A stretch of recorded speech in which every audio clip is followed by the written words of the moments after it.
옆에 앞에 계신 분께 우리 한번 인사하면서 시작했으면 좋겠습니다. 잘 오셨습니다.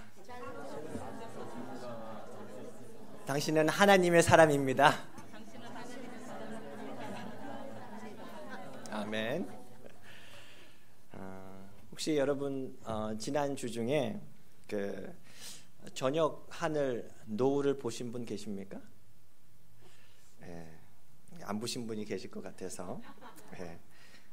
지난 주 중에 제 서재에서 저녁에 말씀을 준비하다가 문득 창밖을 보는데요, 너무 아름다운 거예요. 그래서 저 혼자 보기 아까워가지고 이렇게 사진을 딱 찍고 그 당시 아래층에 있는 제 아내에게 사진을 보냈습니다. 곧바로 답장이 왔는데요, 뭐라고 한 줄 아세요? 거기는 아프리카입니까? 그만큼 아름다운 장면이다라고 하는 거잖아요. 아프리카에서 볼 수 있을 만한 그 아름다운 경치가 있는 해리스버그에 우리가 살고 있습니다. 참 감사하지 않습니까? 요즘 신문들을 보시면은 그 AI, 인공지능이다, 사물 인터넷이다, 4차 산업혁명이다, 그런 말들을 많이 합니다. 알파고하고 사람이 바둑을 뒀는데 누가 이겼다고요? 알파고가 이겼잖아요. 사람이 만든 기계에 사람이 졌다라고 하는 충격적인 사건 아닙니까? 사람 같은 로봇, 아니 사람보다 이제 더 똑똑하고 이제 힘도 센 로봇이 사람 대신 일하고 또 사람 대신 전쟁에 가서 싸우기도 한다잖아요. 결국에 그러면서 사람들의 일자리가 줄어들 것이다. 그래서 대비해야 된다. 이렇게들 얘기 많이 합니다. 사람은요 참 대단한 것 같습니다. 사람의 손으로 못 만드는 것이 없는 것 같아요. 그렇죠? 그런데 가만 또 생각해 보면요, 사람은요 그것이 그냥 무에서 유를 창조하는 것이 아니라 다 흉내내는 것이 아닌가 하는 것들을 알게 됩니다. 누구 흉내내는 거죠? 하나님 흉내내는 거예요. 그래서 사람을 가리켜 크리에이터라고는 잘 안 하잖아요. 크리에이티브하다, 창의적이다라고 한 정도뿐입니다. 사람 닮은 로봇은 만드는데 모르겠어요. 앞으로는 어떻게 될지 모르지만 사람은 만들지 못하잖아요. 위대한 예술가들도 그렇다고 합니다. 어디에서 본 것, 어디서 들은 것, 그런 것에 영감을 받아서 작품을 만든다고 하잖아요. 창조주의 손과 사람의 손은 그렇게 다르다는 거예요. 밤하늘에 그 아름다운 그 노을, 그 태양에 지는 그 노을, 그 태양이 지고 나서 또 하늘에 뜨는 그 달과 별, 누가 만들었습니까? 성경은 말합니다. 하나님의 손으로 지어진 것이다. 사람은요 그렇게 대단한 것 같이 보이지만 참 연약한 것 같습니다. 또 어리석은 것 같아요. 너무 아름다우면, 또 너무 좋으면 거기에 어떻게 됩니까? 그냥 쑥 빠져버려요. 그래서 결국에는 그것이 없으면 도저히 살 수 없는 그 지경까지 이르는 경우가 참 많지 않습니까? 그것들이 사람의 우상이 되어버린다는 거죠.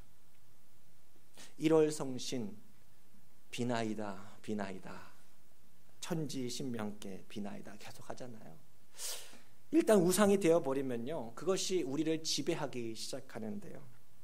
여러분 와인 있잖아요. 와인은요 약으로 쓰이잖아요. 그리고 잘 이용하면 좋은 음료가 되지 않습니까? 그런데 너무 좋아서 빠지면 어떻습니까? 중독이 되죠. 알코올 중독. 성은 어떻습니까? 하나님께서 부부에게 주신, 사람에게 주신 좋은 선물인데 성적인 쾌락이 너무 좋다고 거기에만 빠지면 어떻습니까? 성 중독이 되고 쾌락이 되지 않습니까? 마약은 어떻습니까? 진통제로 쓰면은 사실 유용한 게 마약 아닙니까? 그런데 그 마약이 가지고 있는 환각, 쾌락적인 것들만 쫓아왔다가 어느 순간에 마약에 중독이 되는 것을 우리 주변에서 쉽게 보게 됩니다. 도박도 마찬가지 같아요. 도박도 어떻게 보면은요, 그냥 오락이잖아요. 그냥 친구들과 뭐 가족 간에 할 수 있는 그 게임일 수 있는데 도박에 빠져버리면 어떻습니까? 집도 없고요, 가족도 없고, 심지어는 자기 생명까지 그냥 던져버리지 않습니까? 좋은 것일수록 우상이 되기 쉽다라고 하죠. 그리고 일단 우상이 되면 그것이 없으면 도저히 살 수 없는 그 지경에 말게 되는 것, 그것이 바로 우상의 본질이라는 거죠. 오늘 이러한 우상에 대해서 우리 여러분들과 함께 생각해 보고자 합니다. 여러분, 우상이란 말을 들으면 어떻습니까? 머릿속에 떠오르는 이미지가 어떤 이미지가 떠오릅니까? 보통 이런 것들 아니에요? 화면을 보여주시면 여기에 이것은 태국에 가보시면은 그 집집마다 작은 슈린이라고 하는 그 산당을 이렇게 지어 놓는 거예요. 나름대로 하우스 스피릿 하면서 그것을 이렇게 산당을 만들어 놓는 거죠. 우리 크리스천들에게 이런 것들은 우상이라고 보여질 수 있는 거라는 거예요. 그리고 제가 보면은요, 이 랭캐스터의 한 베트남 국수집에 가보면 입구에 꼭 뭐가 있더라고요. 그 신상같이 되어 있어요. 그리고 뭐 제사상처럼 이렇게 차려져 있는 것, 우상이 그런 거 아닙니까? 라고 이제 우리는 생각할 수 있다라는 거죠. 그런 것들이 우상이지 하면서 우리 기독교인들에게 우상이라고 하는 그 말을 들으면 좀 거리가 멀게 느껴지는 것이 사실입니다. 그런데 이렇게 얘기를 들었는데 혹시 여러분들 지금 몰래 이런 것들 두고 계신 분 안 계시죠? 사실 우리 그리스도인들에게 우상 문제가 이렇게 겉으로만 드러나는 것이라면 어떻게 보면 그 문제 해결은 간단합니다. 그냥 치우면 돼요. 그런데 오늘 본문 말씀에서 스데반이 밝히고 있는 그 우상의 문제는요, 우리 신앙에 있어서 보다 근본적이고 겉으로 드러나기보다 내면적이다. 내면적인 모습과 관련이 있다라고 하는 것을 보게 됩니다. 오늘 말씀을 보면서 우상의 그 두 가지 특징에 대해서 함께 살펴보고자 하는데요. 우상은요, 무엇이 우상인가? 본래는 선한 것인데 그것이 하나님을 대체하는 순간에 악하게 변질이 되는 것, 그것이 우상이라는 거예요. 이스라엘 백성들이 이집트에서 나올 수 있었던 것은요, 하나님의 전적인 기적 때문이었습니다. 세계 최강국의 그 바로 왕 앞에서 그 바로 왕에게 도전장을 내밀었던 모세의 손에는 그냥 양치는 막대기 하나 있을 뿐이었잖아요. 어떻게 거기에서 이스라엘 백성들을 꺼집어냅니까? 하나님께 쓰임받기 때문에 하나님의 능력의 지팡이가 된 거 아닙니까? 10가지 재앙을 내리고 홍해를 가르고 또 바위를 쳐서 물이 나오게 하는 그 기적을, 놀라운 기적을 경험하면서 이스라엘 백성들이 출애굽하고 난 다음에 시내산에 도착했습니다. 그리고 모세는 그곳에서 하나님의 말씀을 받기 위해서 산 꼭대기로 올라가죠. 온전한 하나님의 그 말씀대로 살아가는 하나님의 백성으로 살아가는 결정적인 시작이었어요. 결혼으로 우리가 비추어서 생각해보면 어떤 기간이에요? 하나님과 이스라엘 백성은요, 마치 신혼 기간이었다라는 거예요. 그런데 모세가 40일 동안 내려오지 않으니까 이스라엘 백성들이 뭐 합니까? 금송아지를 만들잖아요.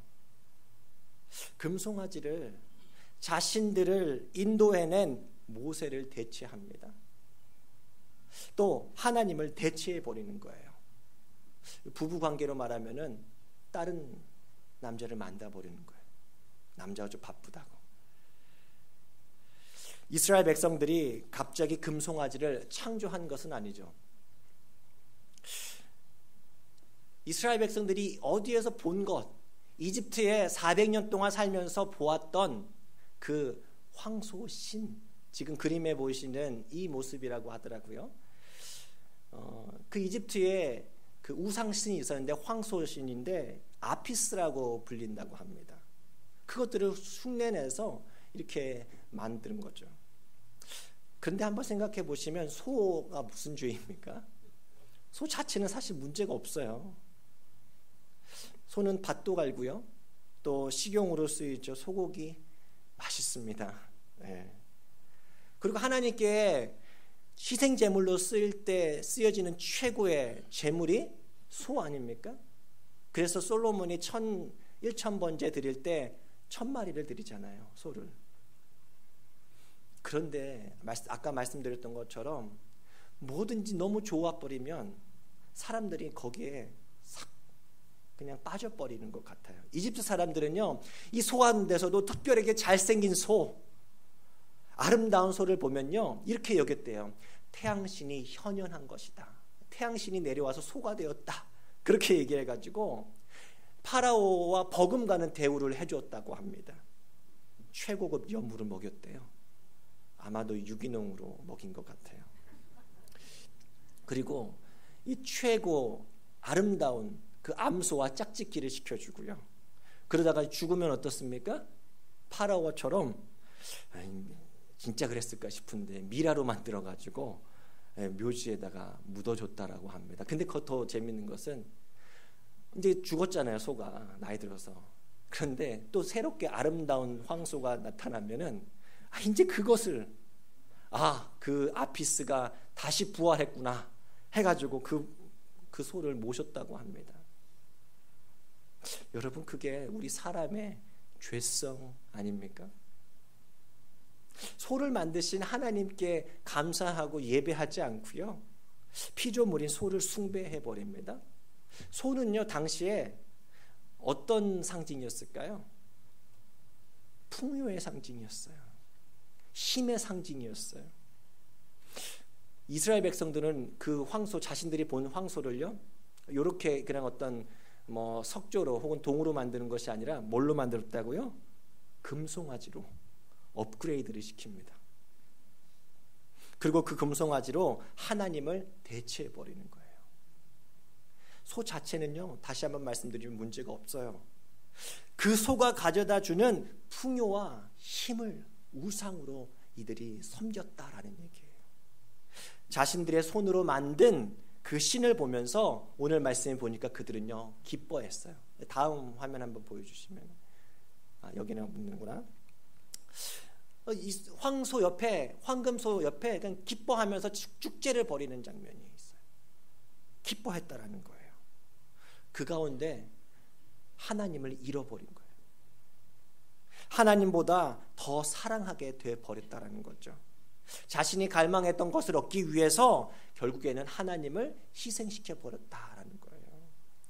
팀 켈러 목사님께서 지은 책 가운데 내가 만든 신이라는 책이 있습니다. 안 보신 분들은 꼭 한번 보시면 좋겠다라는 생각이 드는데요. 오늘 말씀을 묵상하면서 이 책에 참 제가 크레딧을 많이 받게 됩니다. 이 책에서 이 켈러 목사님은요 이렇게 말을 합니다. 사람은 갈망하는 바를 얻기 위해서 끝없이 찾는다. 잘 들어보십시오. 이를 위해서 웬만한 것은 희생할 각오가 되어 있다. 맞죠? 그런데 마음의 가장 깊은 소원을 이루는 것이 곧 자신에게 벌어질 수 있는 최악일 수 있음을 생각하지는 못한다. 다시 한번 끝에만 다시 말씀드려요. 그런데 마음의 가장 깊은 소원을 이루는 것이 곧 자신에게 벌어질 수 있는 최악일 수 있는 것임을 사람들은 생각하지 못한다라는 거예요. 여러분, 왜 최악이 될 수 있죠? 하나님을 잃어버렸기 때문에. 오늘 말씀에 보면 하나님께서 그들을 외면하셨다. 그들이 그렇게도 원하는 우상 섬기는 일에 그대로 내버려 두었다라는 거예요. 로마서 말씀처럼 하나님께서 내리실 수 있는 최악의 심판 가운데 하나가 무엇입니까? 내버려 두는 거예요. 로마서 1장 24절 말씀 25절 읽어드립니다. 그러므로 하나님께서 그들을 마음의 정욕대로 더러움에 내버려 두사 그들의 몸을 서로 욕되게 하게 하셨으니 이는 그들이 하나님의 진리를 거짓 것으로 바꾸어 피조물을 조물주보다 더 경배하고 섬김이라. 주는 곧 영원히 찬송할 이시로다. 아멘. 여러분 참 무서운 말 아닙니까? 우리가 그토록 기도하고 그렇게 갈망하던 소원이 마침내 이루어졌는데 그것이 우리에게 최악일 수 있다? 여러분 충격적인 말씀 아니에요? 여러분 어떤 소원 갖고 계세요? 어떤 분들에게 그 소원은요 자녀들의 성공일 수 있습니다. 특히 자녀들의 교육을 위해서 이민 오신 분들, 자녀들의 성공은요 절대적입니다. 모든 것을 희생했기 때문에 그만큼 기대가 큽니다. 그런데 자녀들이 잘 되는 것 그 자체는 좋은 거잖아요. 모든 부모의 바람 아닙니까? 그리고 부모로서 당연한 바람이에요. 그런데 자녀들의 그 성공이 우상이 되는 순간 부모의 마음에 무슨 일이 일어납니까? 하나님이 희생이 되어버려요. 우리 교회도 한국에서 이제 미국으로 또 유학 오신 중고등부 학생들이나 또 대학생분들이 있는데요. 타주에서 이 지역으로 오신 분들도 많이 계시고요. 한번 생각해 보셔요. 간절히 내가 바라던 대학 입학 혹은 어떤 취업 그것이 다 됐어요. 힘들게 해서 합격하게 되었는데 그렇게 바라던 유학이 이루어졌는데 여러분 좋은 대학에서 공부 열심히 하고 그렇게 해서 내게 주신 꿈을 향해서 달려갈 수 있는 것 그 자체로는 좋은 일 아닙니까? 그런데 그 좋은 일 그것이 어떤 사람들에게는 하나님께서 행하신 죄악일 수 있다라고 얘기하는 거죠. 언제 그런가? 하나님 없이도 기뻐하는 거죠. 자기들의 손으로 만든, 영어로 말씀 보니까 the works of their hands이라고 나와요. 여기서 works는요 수고예요. 자기 손에 수고로 만들었던 그 우상 앞에서 기뻐했던 이스라엘 백성들처럼 그들은요 하나님 없이도 자신들의 우상으로 행복한 거예요. 하나님이 어떻다고요? 내버려 둔 거예요. 왜 그런가? 하나님과 우상은요 자석의 극과 극이에요. N극과 N극처럼 붙을 수가 없더라고요. 그래서 떨어져 버려요. 이 책에 보시면 그 아브라함 이야기가 나오는데 오랫동안 기다렸던 그 아들을 얻은 아브라함에게 하나님께서 뭐라고 얘기하십니까? 그 아들을 제물로 바치래요. 여러분 말이 됩니까? 누가 상상할 수 있겠습니까? 아이를 오랫동안 기다렸던 그래서 늦둥이로 낳은 우리 부모님들께서는 그 심정을 조금 더 이해하실 수 있을 거예요. 그 아이는 얼마나 귀합니까? 그 아이에게 모든 것 다 해주고 싶은 마음일 거예요. 나의 존재의 이유는 바로 너야. 볼 때마다 물어주고 깨물어주고 뽀뽀해주고 그냥 다 해주고 싶은 거예요. 그런데 하나님께서 그런 아브라함에게 그 아이를 내려놓으라고 해요. 뭐 장난하는 것도 아니고요. 왜 그렇습니까? 어떤 분들이 이렇게 오해하는 분도 계시고 오늘 말씀에 보면은 그 몰록이라고 하는 그 장막, 몰록의 장막이라고 하는데 이 몰록이라는 신은요 별신 중에 하나인데 암몬 족속의 신이에요. 그 몰록의 신은요 자녀를 제물로 바치게 요구하는 거예요. 하나님께서 이 몰록 신처럼 자기 제물을 자녀를 제물로 바치라 그것 때문에 그렇습니까? 아니에요. 하나님께서는요 말씀해 보니까 아브라함을 시험하셨다라는 거죠. 아브라함이 하나님께 순종을 했던 이유가 무엇인가? 자신이 오랫동안 갈망하던 그 아이 때문에 순종한 것인지 아니면 하나님을 경외하는 마음으로 진심으로 순종했는지 믿음의 테스트를 한 거죠. 예수님께 찾아왔던 부자 청년을 예수님도 똑같이 시험하시지 않습니까? 테스트해요. 내가 가진 재물을 다 팔아 가난한 자에게 나누어 줘라. 결과가 어떻습니까? 그 부자 청년은요 가진 게 너무 많아서 이 테스트를 합격하지 못해요. 뭐가 문제였습니까? 그 청년이 가진 많은 돈, 그것이 문제가 되었다라는 거예요. 사실 근데 더 근본적으로 가보면 돈 자체는 좋은 거 아닙니까? 우리 돈으로 할 수 있는 게 얼마나 많은데요. 돈 싫어하시는 분 계시면 손 한번. 돈 다 좋아해요. 그리고 돈 실제로 괜찮지.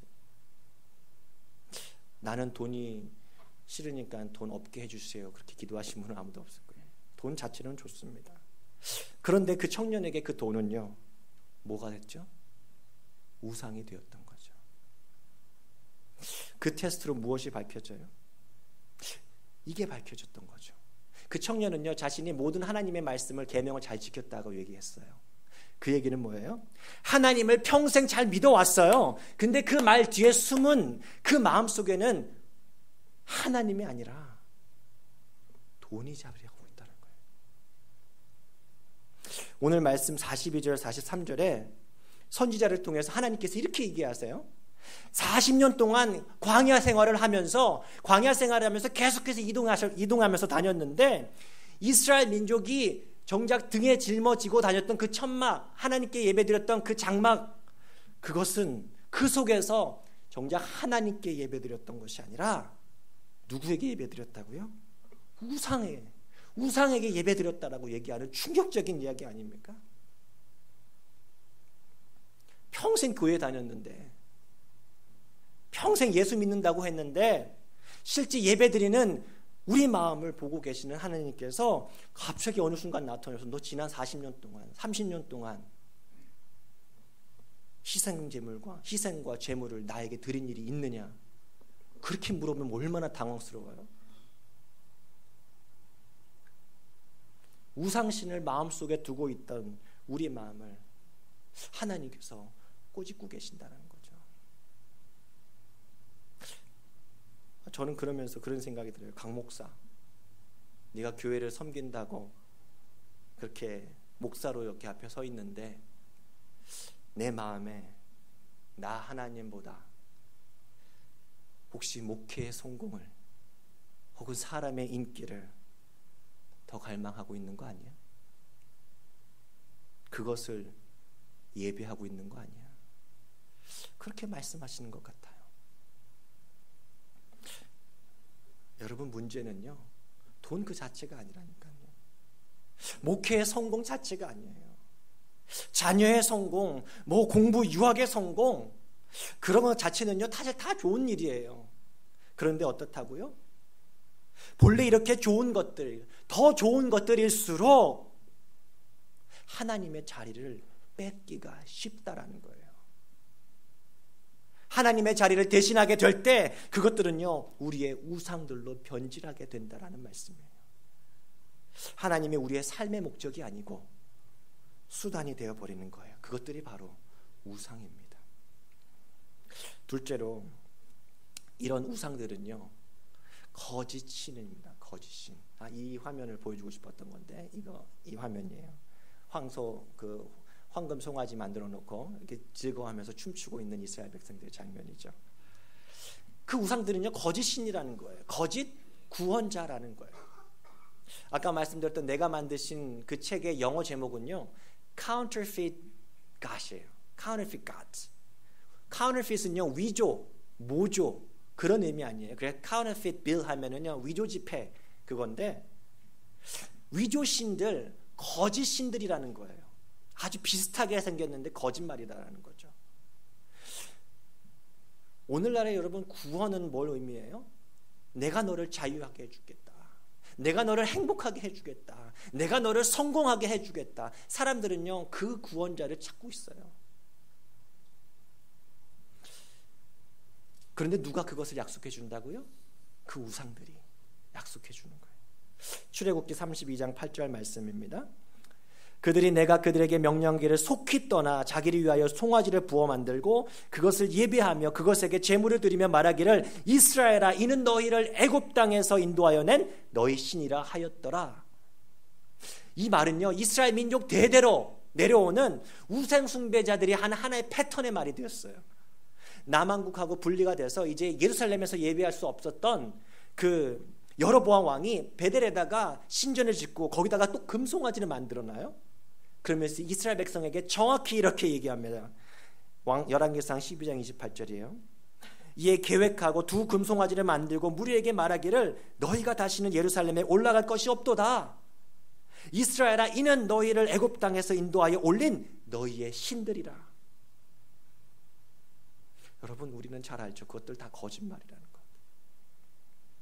실제는 어떻습니까? 하나님이에요.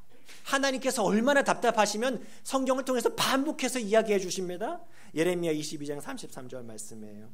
너희 하나님이 되려고 너희를 애굽 땅에서 인도하여 낸 자니 나는 여호와니라. 내가 너희를 애굽 땅에서 인도해냈다라고 반복해서 얘기해 주세요. 하도 사람들이 우상이 있다고 하니까 그것이 나를 살린다, 그것이 나를 행복하게 해준다, 그것이 나를 구원자라 얘기하니까. 이러한 금송아지 숭배는요, 시간이 지나도 멈추지 않는 것 같아요. 왜 그럴까 생각해 보면요, 그 이유가 있어요. 소는요, 앞에서 뭘 상징한다고요? 풍요와 힘을 상징한다는 거예요. 오늘날 어떻습니까? 한번 또 이거 자료를 찾으면서 이것을 발견하게 돼요. 여러분, 주식 하시는 분 계시는지 모르겠는데 주식 시장이 호황일 때 영어로 무슨 장이라고 합니까? 황소장이라고 합니다. Bull market. 들어보셨나요? 왜 그런가 봤더니 황소의 뿔처럼 주가가 막 치솟을 때 그걸 상징해가지고 뭐 그렇게 얘기했다라는 이야기를 들었어요. 월스트리트에 가보시면 유명한 하나의 상징이 하나 있잖아요. 예, 돌진하는 황소상, 나징 볼. 그러고 봤더니 월스트리트만 있는 줄 알았더니 홍콩에도 있고 독일 프랑크푸르트에 있고 한국의 여의도 증권거래소 앞에도 황소상이 있더라고요. 참 새롭더라고요. 뭐 꼭 이것이 뭐 우상 숭배다라고 뭐 말한다기보다도 그런 그 이미지는 우리 안에 있다라는 거예요. 한국에서 예전에 비즈니스를 시작할 때 어떻습니까? 뭐 하죠? 고사 지내잖아요. 고사 지내는 누구를 사용합니까? 굳은 돼지를, 맛있는 돼지를 이렇게, 돼지머리 참 맛있는데 돼지머리를 이렇게 사용해가지고 거기다가 입에다가 그렇게 꼭 1,000원짜리 지폐 넣으면 안 된다고, 10,000원짜리 지폐 넣어야 된다고 막 이렇게 해요. 돈 집어넣고 뭐 합니까? 절합니다. 왜요? 성공하게 해달라고, 대박 나게 해주십시오. 누구에게? 돼지에게. 믿을 수가 없는, 참 최첨단을 걸어가는 한국 사람들, 최첨단을 걸어가는 현대인들이 하고 있는 일이에요. 그렇죠? 한국증권거래소에서 개장을 할 때 황소상에다가 화환을 걸어준다네요. 아주 비슷하지 않습니까?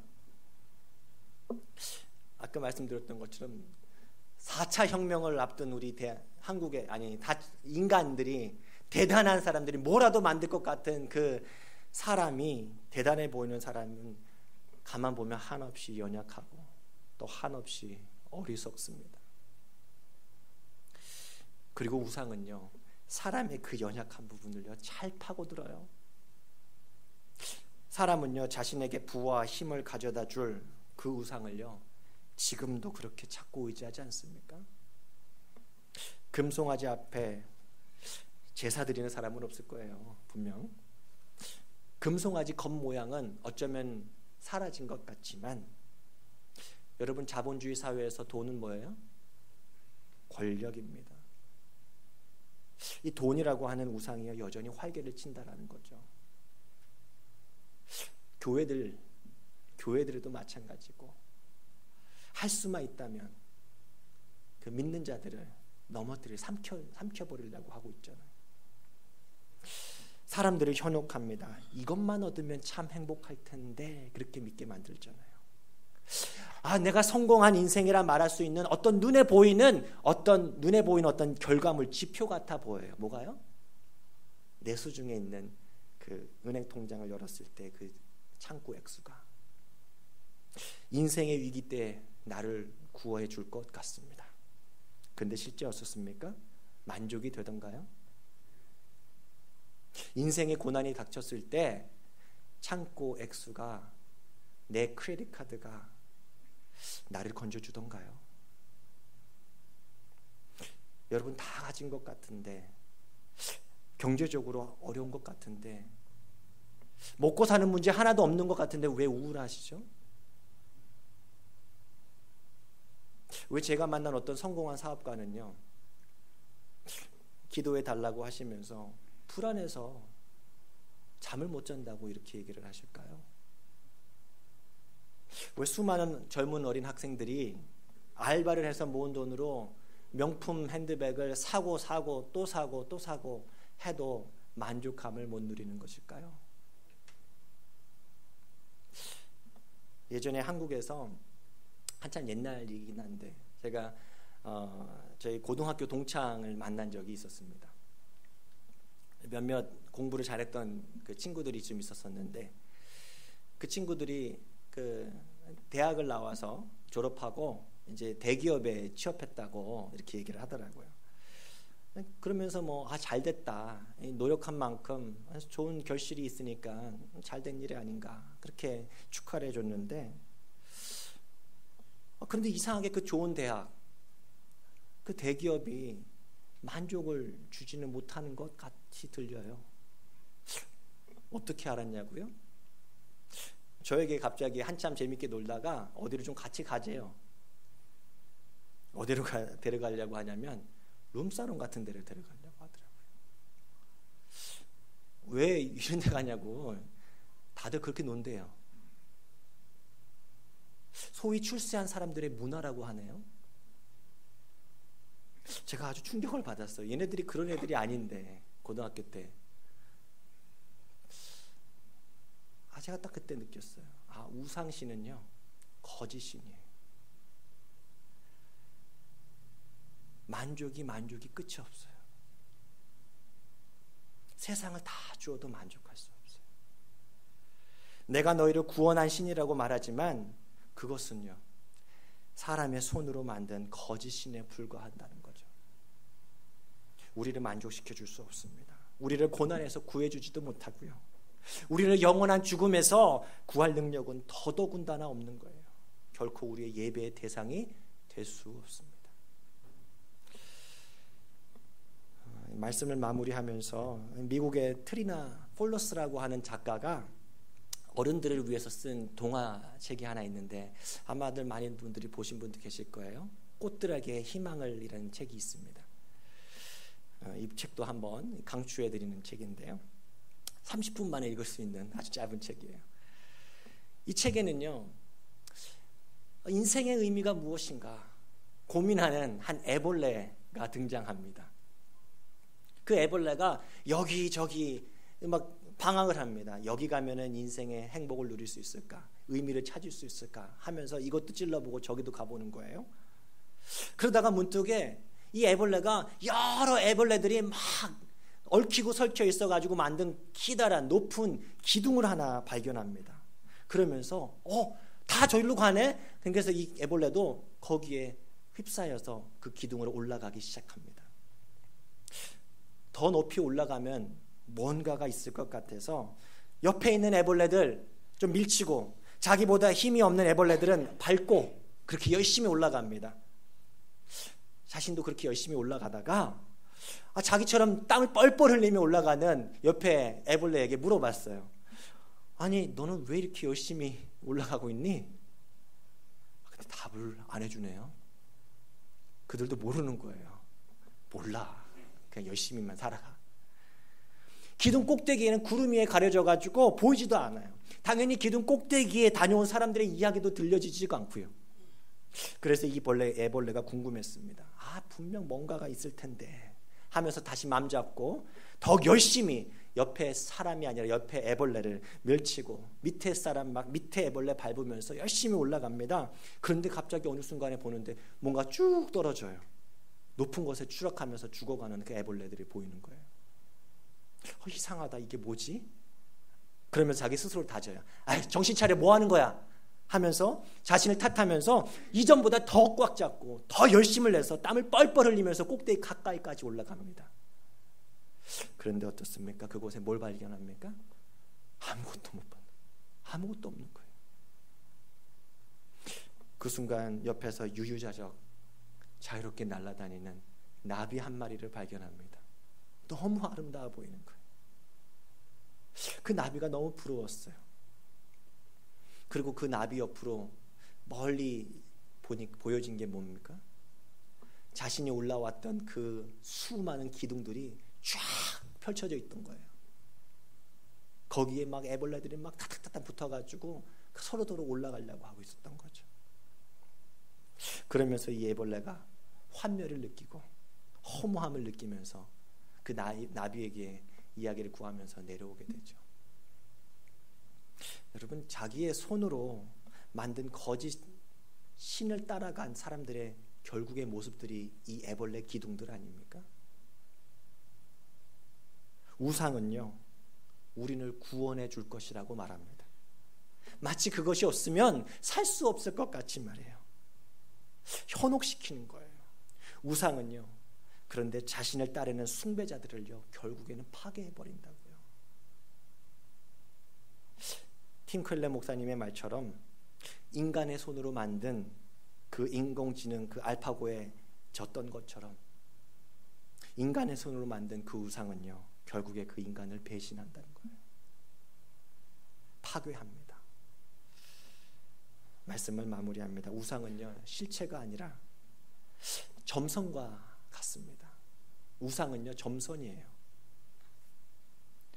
43절에 오늘 말씀 보니까 너희가 절하고자 하여 만든 형상이로다. 형상이래요. 형상. 형상은요, 유사 모양을 의미해요. 여기서 마치 아이들 그림 그리기 연습할 때 어떻습니까? 점선이 있어요. 이렇게 실체가 아니라 유사 모양인 거예요. 자연이 사람의 손으로 만든 이러한 형상, 유사 모양, 유사 신, 거짓 신에게는요, 생명력이 없어요. 생명을 살릴 만한 능력이 없는 거예요. 우리를 구원해 주지 못해요. 재물이, 권력이, 성공이, 자녀가 이 세상의 그 무엇도 우리를 구원해 주지 못한다라는 말씀입니다. 가짜 신에 속아서는 안 될 거예요. 하나님을 수단으로 전락시키지 마시기 바랍니다.